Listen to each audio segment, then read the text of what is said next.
Hi, everybody. All right, starting a little late.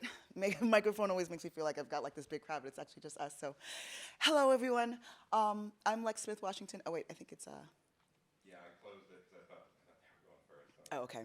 One second. No worries, no Go ahead worries. and introduce yourself. Well, welcome to our session. And we're going to be covering a lot of different issues in microlending. And our paper is going to focus on skin tone bias, aka colorism. So I'm working with many colleagues, one of which is sitting right here, Tom Allison. And you'll see our authors up here in just a second. That's weird. It was fine a moment ago. Oh no, it's still working on the presenter.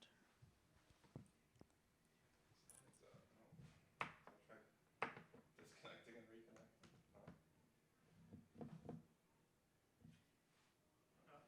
Aha. All right. All right. All right. So now you can see all of my lovely co-authors. And one of the things that we were really motivated by in this research is this notion of variance in skin tone. I think we're all very familiar with concepts like race and ethnicity. And we are also familiar with color and skin tone variation, but we don't commonly use it in a lot of our analyses or a lot of our approaches to studying one of these dimensions of difference, skin tone. So can we skip ahead? So I'm just going to give you guys just a little bit. Oh, wait, I think we went backwards. There we go. Oh, how did we do that? So I'm going to give you guys just a little bit of background on some terminology. So colorism is the term that's usually meant to describe prejudice or preference along the lines of skin tone. So the definition from Walker 83 is it's the prejudicial or preferential treatment of same-race people who vary on color. So in this definition, which is the reason why we like it, is because it really does kind of like emphasize for us the distinction between race and color and how there can be variance within race. And so why are we studying this? Well, even though race does have meaning and continuing significance, it does vary across context, right? So the races that we recognize in the US where we are based in are not the same as the racial diversity or even the categories that are recognized in places like around the world, like Brazil or like South Korea. And how we talk about these differences will vary very much on the context. Skin tone, however, is visible and has a feeling, has a semblance of objectivity to it. And so people are more are ready to identify skin tone, but we don't actually even realize the impact that it's having. And outside of the management area, we've seen scholars start to study skin tone bias, so colorism, in a lot of areas. So commonly in family and education research, you'll see skin tone differences that lead to attractiveness preferences, that lead to perceptions of greater level of preference to be around or to be friends with. We also see this in terms of people's expectations of someone's competence or intelligence, such that lighter skin is generally accorded greater kind of benefit of the doubt as far as intelligence and competence is concerned. And then there are a variety of other person perceptions and impressions that are tied to skin tone in unique ways, including things like trustworthiness, laziness, wealthiness. And so this sort of idea is that skin tone can actually convey a lot of things even beyond racial difference. And as an example, this Navita McClellan study a few years ago, you can see, obviously, this is former President Barack Obama, but as you've seen here, you can light a picture like this, right, differently, such that he can appear darker or lighter, and we do see differences in how he is rated in terms of effectiveness on the basis of the skin tone, where the lighter skin is perceived as more competent and a better president than the darker toned Obama. And let's go forward. And it's important then to start to distinguish race from color and those effects. I'm never the type, I'm an intersectionality researcher kind of through and through, and I'm never the type to love to put boundaries around things that I think are very related, but I think it's worthwhile to sort of think about these as different constructs, even though we know that the line between them is a little bit murky. So We know race as a social construct. It conveys a ton of race-specific stereotype information. Again, that's very contextual. The stereotypes that are associated with different races very much depend on the region of the world in which you're living and the time in which you're living. And it varies in salience, right? Racial definitions change from region to region. And this map here really presents a little bit of the idea of skin tone variation. So this is one that is created to map skin color of people indigenous to various parts of the world. And you can see there's a significant amount of variance that's not really specifically tied in the same way to race as we would normally think of it. Color is a more visible difference, as I said, but importantly, it conveys prototypicality information. There are ideas or idea sets that we have about what various phenotypes, right, and this is the description of the appearance of people within race, and we have certain ideas about phenotypicality, right, so the extent to which your skin tone is prototypical for your race. And the more prototypical, the more phenotypical your face is, the more likely to have stereotypes of that racial category assigned to you. So there's been a bunch of research, kind of famously the teddy bear effect study. Anybody's heard of this one? This one is where black faces are shown to participants, and those faces that have a more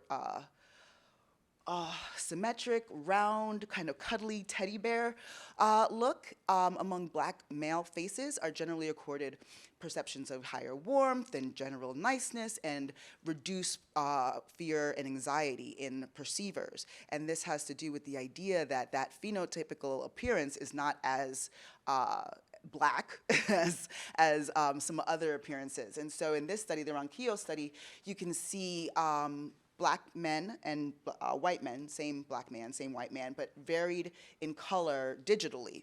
And in this study, they were looking at people's perceptions of accused criminals and how they were not only, whether they were believed, as well as how they were evaluated in terms of the sentence that they should be given. And it was shown that the black men who were light or dark were both perceived guilty and given strong sentences, but the white man who had more phenotypically black characteristics, darker skin, wider nose, was accorded a greater sentence and more likely to be assumed a criminal.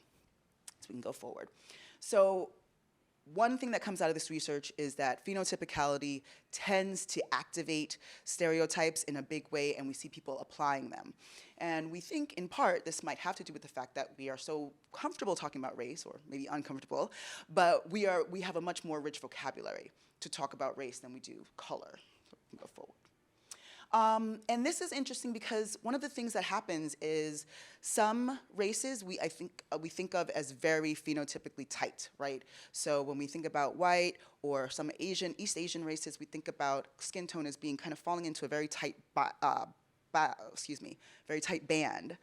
But when we look at Latin America, Southeast Asia, we do see wider expectations of variation.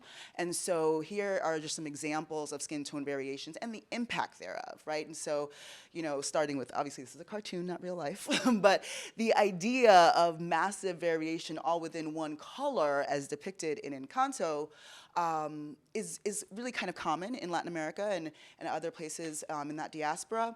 And we do see that people within these communities report varying levels of discrimination and bias, where they detect more bias and have experienced more discrimination when they are darker. And we can go forward. We see the same thing in Southeast Asia. And it's actually a really interesting context because in Southeast Asia, they have for a long time been studying the impact of color, especially because it's often related to perceptions of caste and class, as well as perceptions of wealth. And so in that same concept, that color sort of dictates people's life chances and expectations about their wellness. And this is one region of the world where we started to see a lot more research being done, particularly in marketing, around the billion-dollar skin lightening industry, right? And so the idea of fairness or lightness being better is not only sort of under the surface, it's explicitly understood, marketed, it becomes a part of how a society is structured. We can go forward. And so we were really kind of curious about what this would mean in a business context, and my colleagues, all entrepreneurial scholars, brought me in because, again, I'm always thinking about how do people perceive things, right? I'm a social psychology background person, and so for me, it's kind of like, well, what is really driving people's perceptions here? Is it just the color? Is it just the race? And beautifully, Kiva provides a ton of data, and then we kind of were able to look at, well, what happens in a situation? So for those who are maybe not familiar with Kiva, it is a place where where entrepreneurs who are typically coming from the global south, more impoverished, more resource needy places, they'll be going out there to have small businesses funded by individual microlenders. And so because of the ethnic diversity in there, it's difficult always to classify people into races. And so opportunity meets idea. So if we can go forward a little bit. So what do funders think about when they're making decisions about who and what to fund? Well, I think the most commonly kind of cited and studied ideas about what lenders on Kiva and other sites think about is altruism, right? Most of the research kind of looks at this sort of prosocial motivation, this idea that I'm looking to help someone in some tangible, immediate way. Someone has a small farming business in their back acre. Well, I can give them $100, and that $100 can, perhaps lend them, enough support to run their business for the next month or so. And so this idea of altruism and prosocial motives is represented in a lot of the research. But there's also some strategic things that we're thinking about at the end of the day, right? If I'm going to be investing in something, I want to know there's going to be a return on that investment. They're also attentive to signals of quality of the product or service, as well as risk of not getting any returns on their investment. But given these sort of competing motives, we expect that perceptions of neediness and deservingness would matter, as well as perceptions of competence, all of which seem to be related to color. So we can go forward again. So how do we think skin tone is going to color funders' perceptions? So yes, non-altruistic motives matter. So they're going to be looking at whether or not that entrepreneur is likely to be able to effectively act on the resources provided. You can go forward.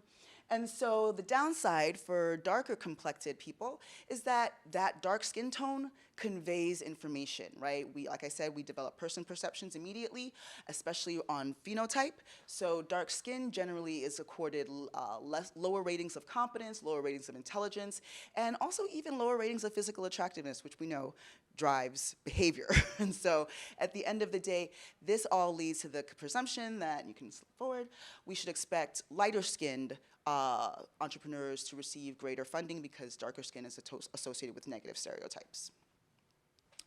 However, we do know that that's not always the case, especially because there is some competing ideas in the literature. So expectation state theory suggests that when people's expectations are not met, they actually respond poorly, and sometimes in really exaggerated ways.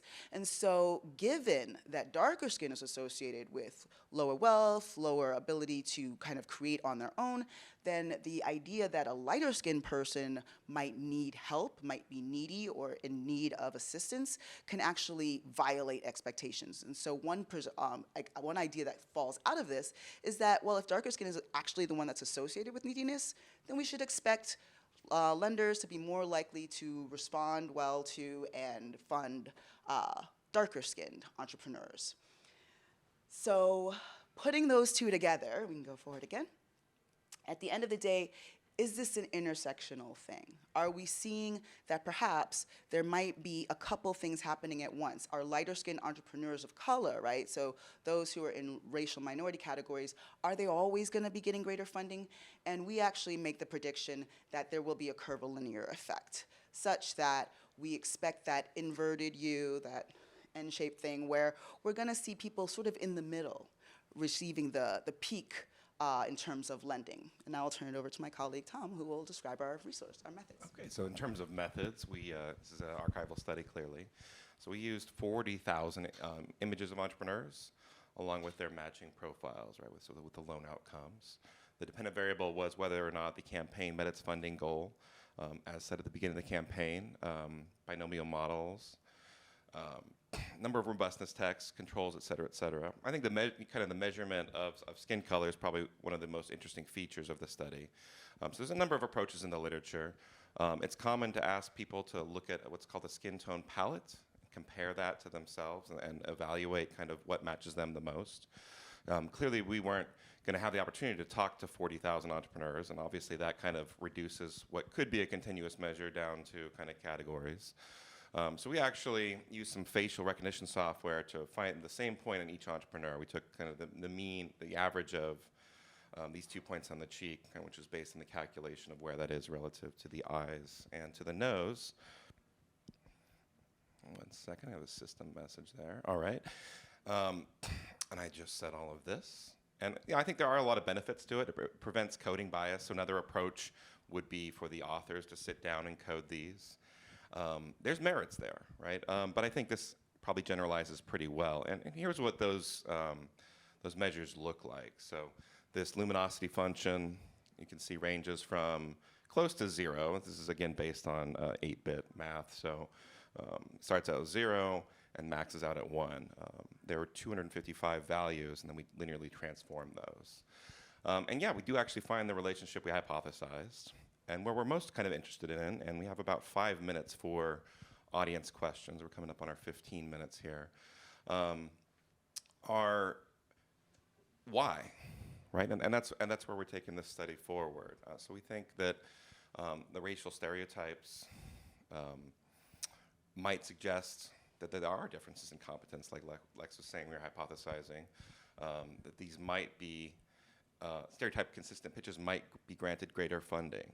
And so where we go from here, and this is where we're hoping to get some of your feedback, is we recognize that we measured skin color, right? So we're wondering, are there effects of race, right, that are bound up with that? And working on some additional studies to try to check that.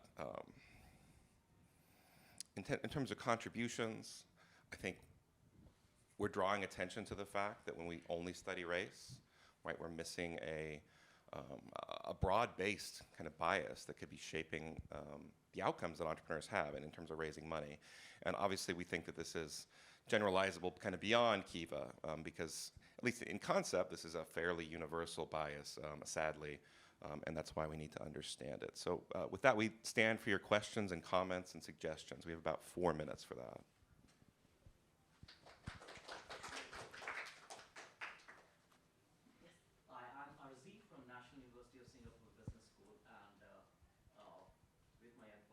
Former advisors, I've worked on Fair and Lovely Skin Lightening Cream, and we are also working on Kiva. Excellent research setting, excellent question.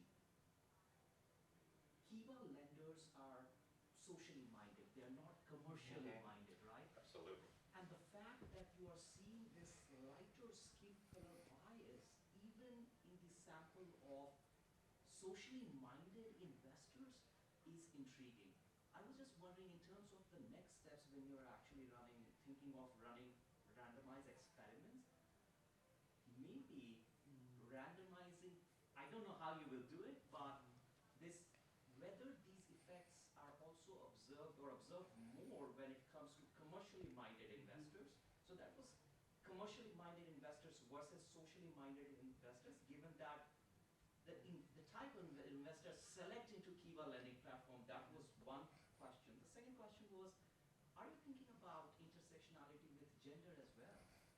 Mm-hmm. So I'll take the first question, and then you can speak on the second. So, yeah, absolutely. So you tapped on the central issue, kind of why we thought this was so fascinating, right? So it's prosocial. So why on earth are they exhibiting this bias? Because they're supposed to be trying to help out entrepreneurs. Yes, I think that's a great idea. I'm going to make a note of that after the presentation, that we ought to take a look at kind of, if you're making it more on an economic basis, is the effect worse? I mean, we're assuming the effect to be even more pronounced, but it'd be interesting also if it wasn't, right? Yeah. And on intersectionality. Yeah, Gender. I think that's a great point. And that's something that we can build into sort of some of the individual differences that we eventually measure around people's kind of driving force. And as far as gender is concerned, absolutely. We absolutely were, I mean, immediately interested in, well, is this going to be stronger for women, for example, given that attractiveness standards tend to drive people's perceptions of women's abilities all the time, and sometimes in the opposite way from what you'd want. But when we looked at gender, we found the same results. So when we broke it down into men and women, we found the same results. But we think that what's happening there too might be that race tends to, I mean, so color and race, I think are gonna end up being stronger in this circumstance. And a lot of the people on Kiva seeking funding are themselves women. And so we did have a bit of a sample imbalance there. Thank you. Other questions? We have time for one more, hopefully. Yes. Do you only have images of the entrepreneurs, or do you have videos? Just images now. Why were you thinking, out of curiosity? No, I mean, I don't know the database. I'm not familiar with that. I was just thinking of some other opportunities to look for other possibly controls with facial recognition or similar. Yeah, yeah. Well, one thing that we are doing in this next round is including a bit more about the type of business they're doing and making that a part of the design, so that we can sort to look at like not only the images of the people, but again, back to that expectancy theory. If you're doing things that are consistent with your gender, your race, or where you're from, then it might be that it might wash out some of those effects. We do have time for one more, yeah. Maybe just to add on that, because I was just thinking if you were to go down that line of seeing if you can find the same bias in commercially motivated investors, I was thinking of perhaps a small study where you actually do facial recognition on the investor that is shown in the image. Yeah. Could help in that regard to differentiate the types of emotions that are exhibited Mm-hmm. with these micro expressions by the prosocial and commercially motivated investors, to see if there's actually an emotional bias to a certain extent driving them. Right. So if they were to exhibit, for example, more joy as a prosocial investor, you might suppose that that could Yeah. Yeah. show differences as well, and then see how it differentiates between the different entrepreneurs that they are shown in the images. That's a cool idea. We're about to invite her. Please. Oh, do we have time? One Yeah, more. we have time for a quick one. I was also wondering whether it is a universal bias or not, because I mean there are these, for example, European countries where people go to solariums and stuff like that in order Yeah. to get darker skin tone, which is supposed to be a sign of socioeconomic status. Yep. Yep. Able to travel, to other places and stuff like that. So yeah, I was just wondering. So yeah, we had the same question, and in a lot of the research on colorism is kind of lives in sociology and a few of the other related areas. One of the things that they note frequently is those who tan also blonde. So they're like super blonde. They might be as dark as me, but they're blonde. So no confusion. But thank you for that. All right, thank you so much for your attention. Yeah, thank you very much.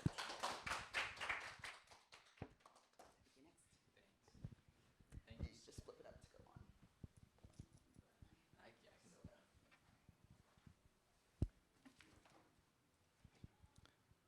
Awesome. That was great. Thank you so much. So I really enjoyed that presentation. I feel like it's a good segue in kind of what this project is kind of looking at. So my name is Peter Paul Hill. I'm a student at Brigham Young University. I'm doing this paper with a PhD student at Cornell and also Wesley Sine, who's a professor at Cornell. So kind of this last presentation, as I kind of understood it, was kind of unpacking race and color and trying to look at entrepreneurship. And this project started with some of my co-authors going to the Czech Republic and studying the Romani people, which is a very discriminated against group in Eastern Europe, and also here in England and France, and trying to unpack kind of what that racism was stemming from. And what we kind of found was racism was a big issue, but geography was also a big issue, and this place-based stigma. So basically, the goal of this kind of project is to better understand and kind of unpack the role of stigma, geography, and also entrepreneurship. So there's kind of a couple motivations for this. Is we kind of know already a lot about stigma and entrepreneurship. So we know that it kind of emerges from individuals and organizations and categories. And we also know that stigma is really powerful. It can lead to negative social evaluations. It can lead to fewer customers, restrictive social policy. However, we don't really know that much about how geography plays into all this. So in the previous literature, we hear a lot about how geography and entrepreneurship, how geography can be a positive. So kind of your classic example of this is Silicon Valley. You have Silicon Valley, or you have entrepreneurs based in Chicago, St. Louis, Cleveland, who will specifically buy a P.O. box in Silicon Valley because it's associated with a regional identity, a social network, physical connectiveness, even though they're not even based in this company. So that's great, and we're happy for entrepreneurs that they can get this status and legitimacy, but what's the dark side, right, of not being able to have that geography? Or is there a dark side where not only, if there's such a positive, what is the negative to this geographic stigma? And how is that, or is it different from race and ethnicity, right? How can we tease these things apart? And this is really important because, of course, we have places like Silicon Valley, but you have a lot of places that, have poverty, you have illiteracy, you have violent crime, and the problem is that a lot of these areas, and then their individuals, organizations become kind of associated with these negative things. So they may, violence and crime may all influence entrepreneurship separately, but the role of this paper is to really try to understand how stigma is through that role, right? So treating stigma separately so we can control for these things, but really trying to understand the geographic stigma itself. So I think I went back instead of forward. Yeah, so you may say, okay, well, geographic stigma or stigma in general probably might be a good thing for firms, right? Maybe they have less demand, there's lower competition, lower rent. However, our general hypothesis is that geographic stigma will be a negative thing just because people will associate this stigma with individuals and organizations and firms, which will then lead to lower firm performance and lowered rates of entrepreneurs' success. So does geographic stigma influence entrepreneurship? And no previous entrepreneurs have really studied this role of stigma, geography and entrepreneurship all together. In the past, there's been a lot of really, really good studies on how stigma kind of plays out at an individual and at a firm level. So the first paper that I have is this Besbris 2015 piece, which looks at, they made fake secondhand iPhone ads and found that people were only really interested in buying an iPhone secondhand if it didn't come from a stigmatized neighborhood, right? So you don't want to buy an iPhone from somebody in a stigmatized area. You'll buy it from, a place that you trust. But there's some difficulties, right? How do we unpack race into all this? This is a difficult question, but still we're seeing this flesh out.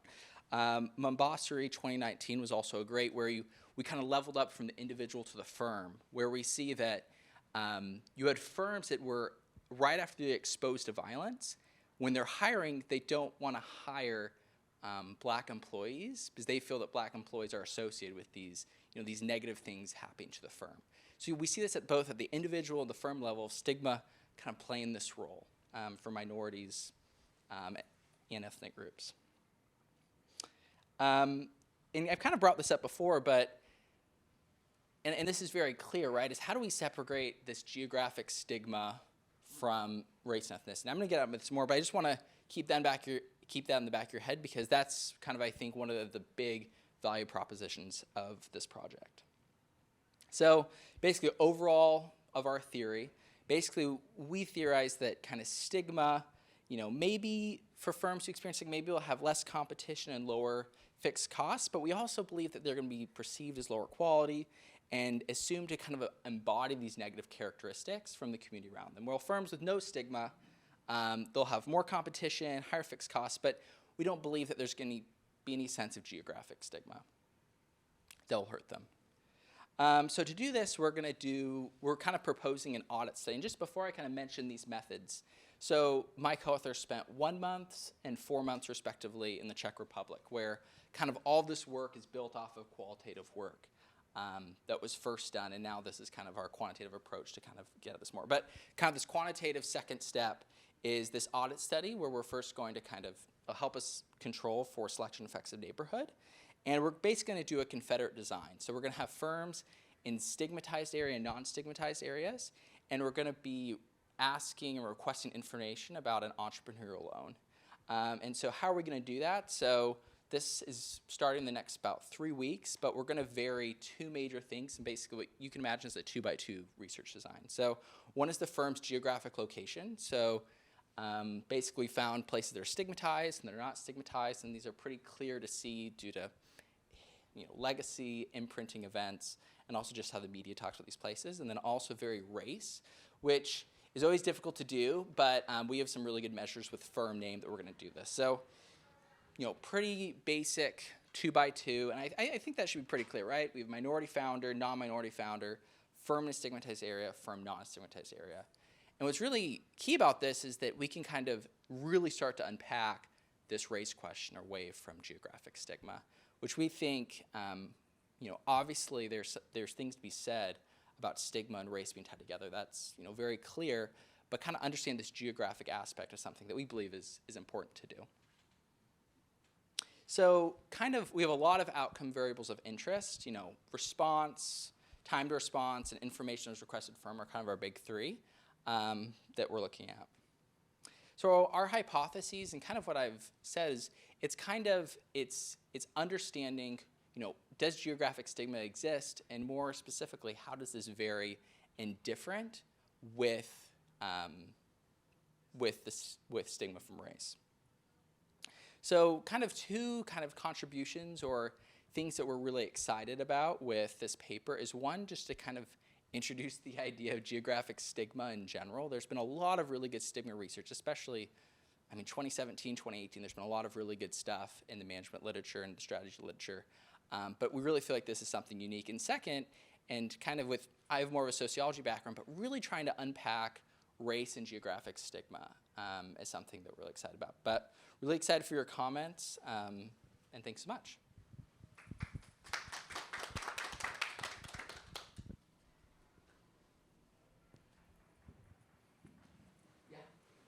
I think it's really cool what you're doing. I just have a small question about the banks that you're contacting. Oh, sorry. So to me, it isn't fully clear what you are targeting with those emails. Like, are the banks close in location, or is it always the same? Because I'm just wondering how you're going to control for geographic stigma or geographic distance. So is the bank not responding because it has a stigma about the region, or is it not responding because it's generally, too far in their understanding? That's a really good question. So in our setting, and one of my co-authors didn't want me to tell too much because we don't want to blow our cover of what's going on. Obviously, you guys probably aren't too involved in non-minority banking, but so we've kind of talked about this. We've run a pilot study. It seems like that's not really a concern.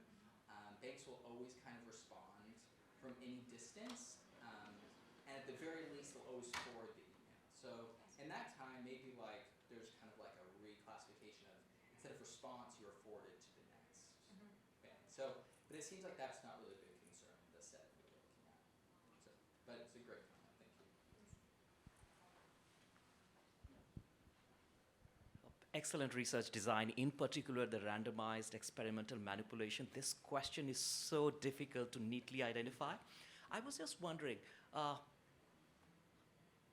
this geographic stigma, how much variance over time happens in these kind of places? Are they necessarily time invariant attributes? So I was just wondering if they are not, if you think there is some kind of temporal variation in geographic stigma, even as study 2 or some supplementary analysis of archival data might still be useful.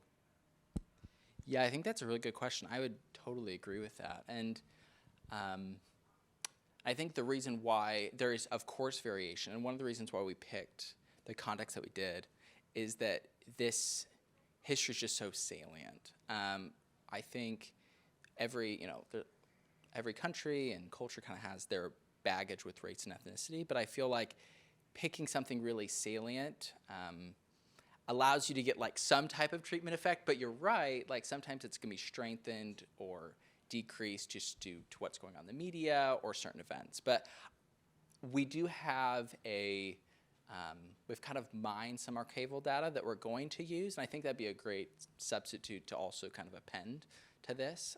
But we haven't thought about that, but that's a great suggestion. I can write that down and talk to other people. Yeah. How are you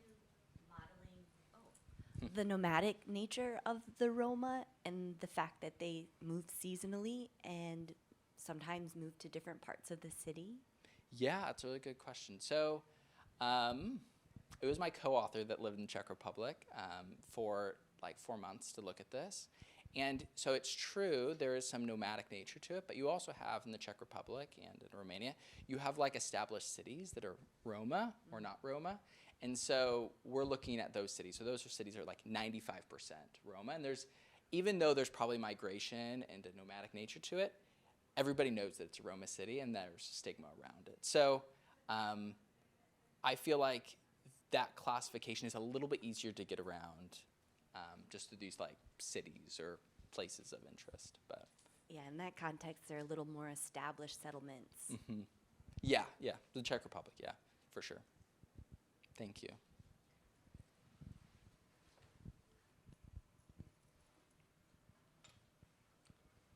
Awesome, thank you so much, appreciate it. Cool research, Peter. There you go.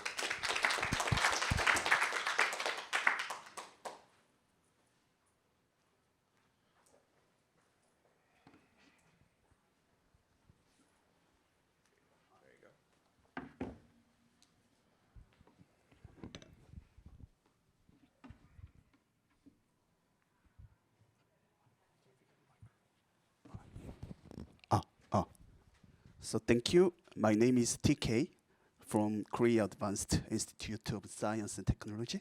And I'm also a visiting fellow at Harvard Business School right now. So this paper examines the effects of COVID-19 on entrepreneurship. And with battle with reviewers and editors, we also changed our title to focus more on digitization during the COVID-19 pandemic. So we also added one more writer here, Hajin Yoon from Northwestern University. So basically, as we have experienced, we have received and faced with significant environmental changes from this COVID-19 pandemic, with soaring increased unemployment rate and other like social distancing orders. There has been many changes in the organizations, like workplace transformations like this. So one particular changes due to the pandemic was the rapid adoption of automation and digital technology adoptions. With this workplace transformation, there has been several changes within the organizations, and firms try to adopt several automation and digital technologies. And with a recent survey by the McKinsey, 66% of firms responded that they have adopted or deployed any type of automation or robotics and industrial robots. They have already adopted this kind of technologies. And they also adopted several remote work technologies, like work from home technologies. We face a lot of new normal right now. So with such changes, there has been several studies that examines the effects of this high technology adoption rate and its relationship with the people and employees' unemployment rate. So with this high exposure to automation technologies, employees face a lot of losses of employment during this pandemic. But there is little evidence about this increased job automation risk during the pandemic associated with the entrepreneurial activity of employees. So we basically examine this rapid adoption of digital technology, the relationship between this adoption of digital technology and employees in entrepreneurial activities. So we basically argue that entrepreneurs are pushed to start their own business because of this adoption of rapid adoption of digital and autonomous technologies, because there are no available opportunity in the labor market, because the technologies can do what these employees can do, so they have no other options in the job market right now. So there are specifically decreased level of job postings related to these high exposure jobs, and there has been a lot of unemployment rates. So there is a lot of discrimination by technologies for these highly exposed employees. So within this argument, we said that entrepreneurs are pushed to start their own business based on the necessity-based entrepreneurships. On the other hand, people who can benefit from this work from home technologies, they can try their own ideas, business ideas, and they can explore these ideas with benefiting from this work from home technologies. They can lower commute time, and they can reduce their distress from their direct supervision by supervisors. So they can allocate some time of their times, and they can explore their business ideas. So for these kind of employees, they can try some business ideas and start their entrepreneurship as a second job while maintaining their primary work job as a main job here. So to try to test our hypothesis, we use the current population survey data, and we also integrate some automation risks measured by Frey and Osman and microwebs. And we also integrate Dinger's work from home feasibility measures as well. So we basically use these full data of the current population data, which is individual level data. So our dependent variable is transition to entrepreneurship. So this is a dummy variable, and we also use several other automation and work from home feasibility measures as well. So I will just briefly talk about this.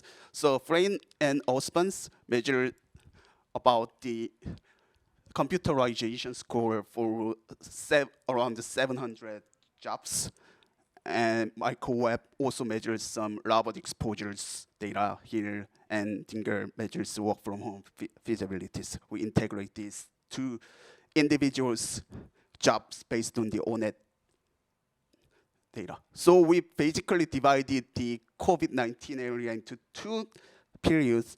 The first is the beginning of the pandemic, which is in 2020 March, and we also focus on the later stage, which is based on the vaccination campaign in 2021 April.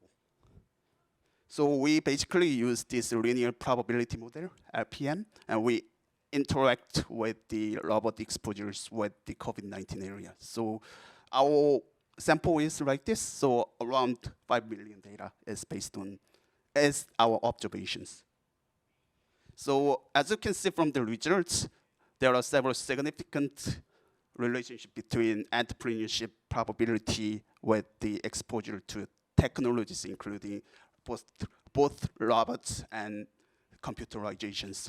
So basically, given the baseline entrepreneurship rate is 0.003, so what says the 9.1% increase in entrepreneurship. And as you can see from the table, there is increased significance with the increased level of entrepreneurship rate, which is the first, it's the around 30%, it increases up to 50% in the later stage of COVID-19. So what as the COVID-19 has accelerated the tendency to start their own business, and the trend is accelerated, as you can see from the table. On the other end, there is the opposite results from the case of work from home. People who can work from home, they try not to start their own business as an entrepreneurship.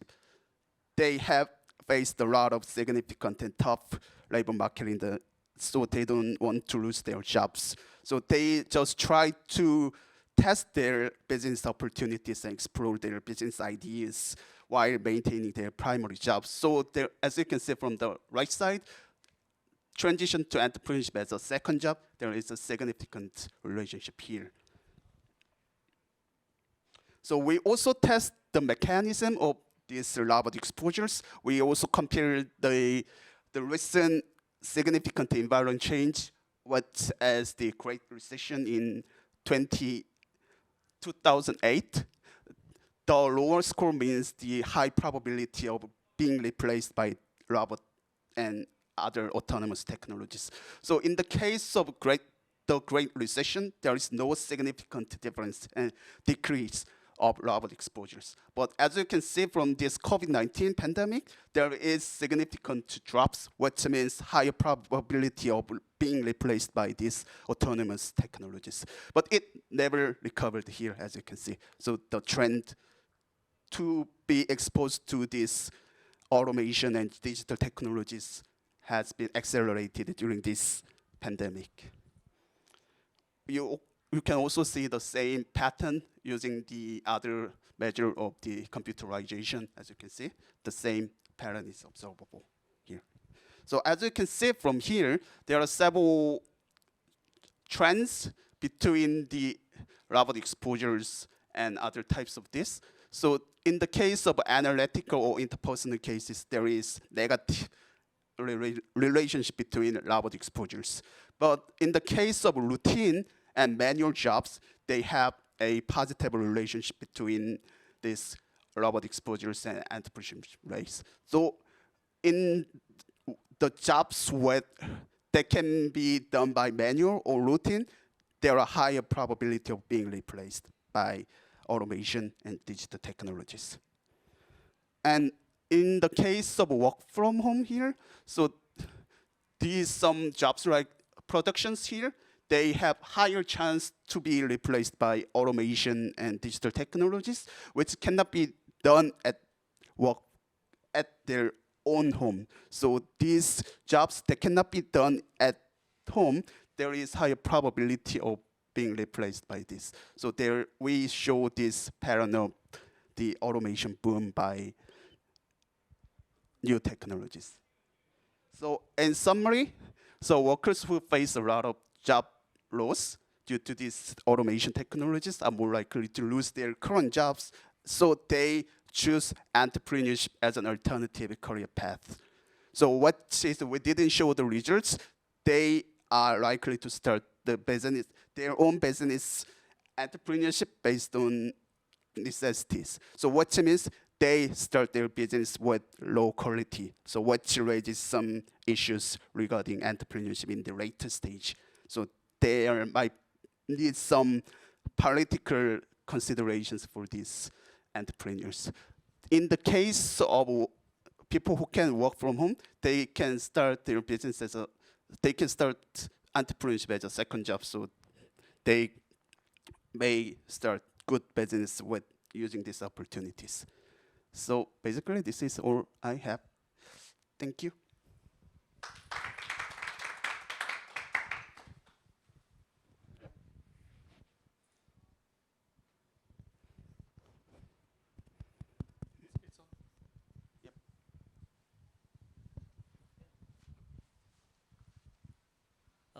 Fascinating project again. But I was just curious to learn more about what variables are you matching on? And the reason behind this question is any of those variables falling on the causal path of interest? So inadvertently, a variable that you should not be matching on, right? Because that can help in explaining what mechanism is majorly driving these sets of results. So can you repeat the question again? So What match are it? the variables you are matching on? Oh, so we didn't actually measure. So we just made the panel data with the individual level of each year's observation. Okay, so when you said matched sample in one of the slides, Yeah, what does that mean? it means, yep, sorry. I think it was dummy variables in parentheses matched sample. Yeah, this one. Yep. As the current population data consists of yearly survey data, so there are like millions of surveys. So as the just one shot, so cross-sectional data. So this cross-sectional, there are 20 cross-sectional data. So we connect all the data. So some people surveyed the next year, but some people didn't. So in this meaning, I mentioned matched data, matched sample. So is it clear? Yeah, Yep. it's clear now. Yep. Which brings me to another question, All right. which is complicated. All of us face this. Could there be a missing data problem here? Those people who are dropping out, Yep. are they dropping out at random, or could there be systematic reason behind it? It's probably random, I suppose. Yep. Cool, thank you. Thank you.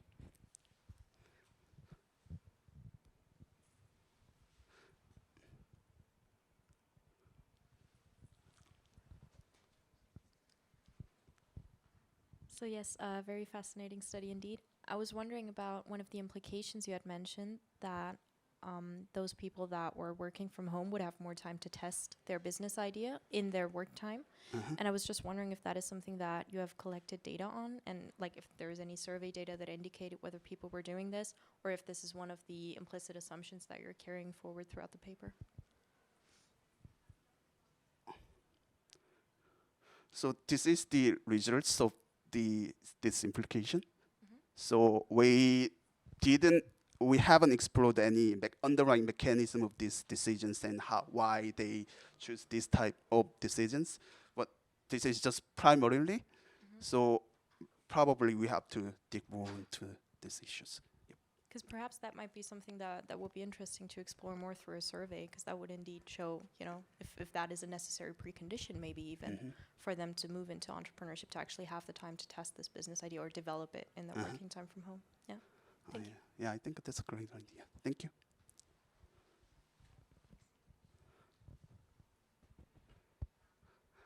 All right. Thank you so much for your attention. Yep.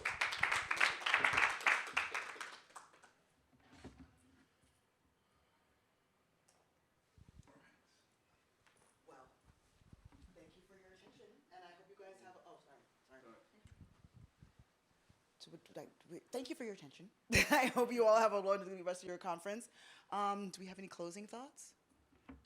Well, maybe from the audience, right? What are some common threads and themes, things like that? You should read this. Nice try. No! Nice try. Oh, thank you. What have Yeah, we so learned today? common themes that anyone sees between the three papers that we saw. Wow. Okay. I see what you did there. I feel like trying to just disentangle stuff. We see that with COVID. I think like there's a lot of constructs we kind of combine all together, and trying to like tease it out, I think is, I guess, one common theme that I found. Because it's really, we know that this stuff is salient, but how salient and how does it all play out is more complicated. Yeah, yeah. It does sound like a lot of the prior research in this area kind of looks at, is there a difference in outcomes across race? But a lot of what you guys are looking at are the mechanisms that which lead to those differences.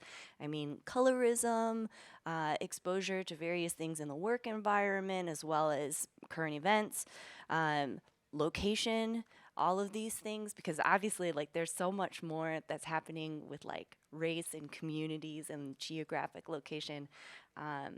Yeah, it's good for us to kind of have a better, more in-depth understanding. I'll riff on that a little bit. Yeah, I think all three papers kind of look at how the environment viewed very broadly influences us, right?